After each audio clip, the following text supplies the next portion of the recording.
Hello and welcome to America in Focus, powered by the Center Square. I'm Dan McCaleb, Chief Content Officer at Franklin News Foundation, publisher of the Center Square Newswire service. We are recording this on Friday, April 12th. Despite the U.S. Supreme Court telling President Joe Biden he does not have the authority to cancel student loan debt for millions of Americans and transfer those costs to American taxpayers, the president continues attempting to do so. Just this morning, the White House announced it's canceling an additional $7.4 billion in student loan debt. That's after a similar announcement on Monday. Republicans say the scheme is an attempt to influence this November's presidential election, arguing Biden is attempting to buy off voters by transferring the debt that they agreed to incur to American taxpayers. Joining me to discuss this is Casey Harper, Washington, D.C. Bureau Chief for the Center Square. Casey, let's start with the latest on President Biden's debt cancellation announcements.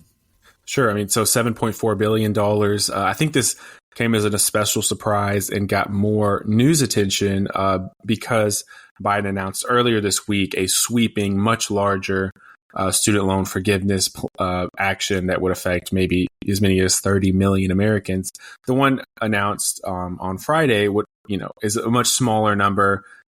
Would only affect, we're talking like maybe almost 300,000 borrowers. So, an order of magnitude difference. But while this most recent announcement got a lot more attention, Biden has been doing this kind of thing, steadily since he took office. In fact, we can say that Biden, is attempting to do it again after failing at the Supreme Court, but he's not even really attempting. He's doing it and succeeding, and he hasn't had much trouble doing it. He's in many, many different ways of forgiving partially the student debt.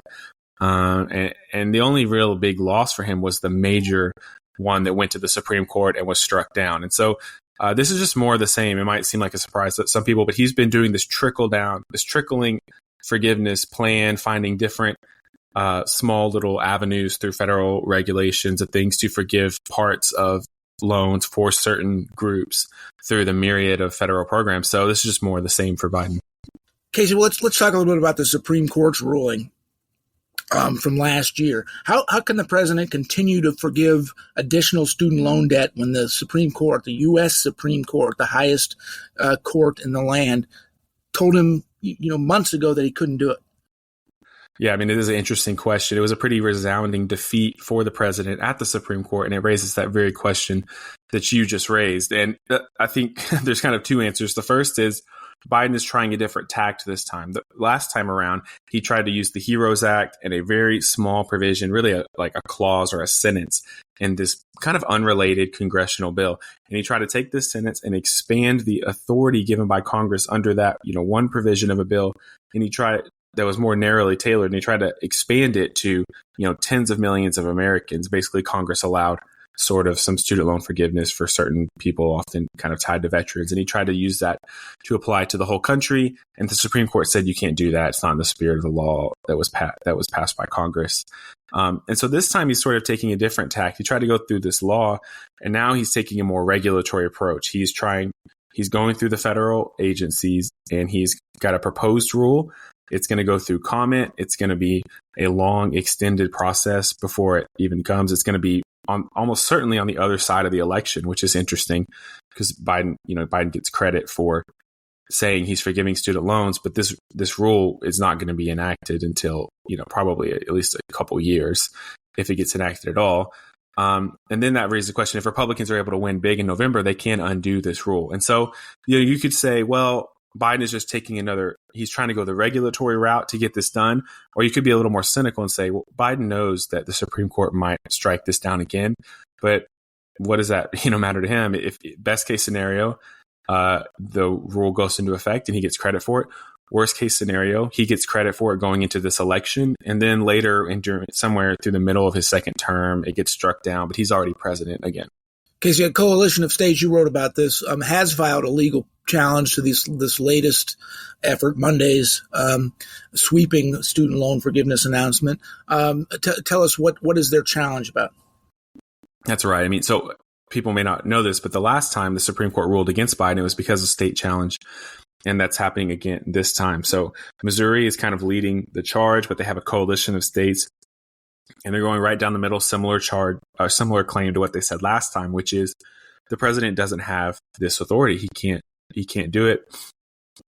He's expanded it too much. And so here's a quote, from the lawsuit. So just last year, SCOTUS struck down an attempt by the president to force teachers, truckers, and farmers to pay for the student loan debt of other Americans to the enormous tune of $430 billion. In striking down that attempt, the court declared that the president cannot unilaterally alter large sections of the American economy. So, it's interesting because it hits that authority argument. It points out $430 billion at a time when our debt is soaring. And it also hits what's more of a political argument, Dan, which you hear a lot, which is, wait a minute, these liberal arts majors who maybe grew up in good families, they could afford to go to college, they were sent off to college, got degrees in maybe questionable things, certain humanities that were not very marketable. Their debt is going to be paid for by the kids who couldn't afford to go to college. And, as this lawsuit stated, kind of the truckers of America. Well, let's just talk about that briefly, Casey, because we are almost out of time. Much of the mainstream media reports this as President Biden is just canceling debt for millions of Americans who can't afford to pay the loans back. But that's only one small part of the story. The debt doesn't just go away. It transfers that debt to all American taxpayers, whether they incurred that debt themselves, the majority of which, in fact, hasn't incurred student loan debt. So low-income taxpayers, middle-income taxpayers, they're picking up the cost of this debt cancellation. In the meantime, federal debt is approaching $35 trillion. I'm looking at the U.S. debt clock right now. It's at more than $34.6 trillion.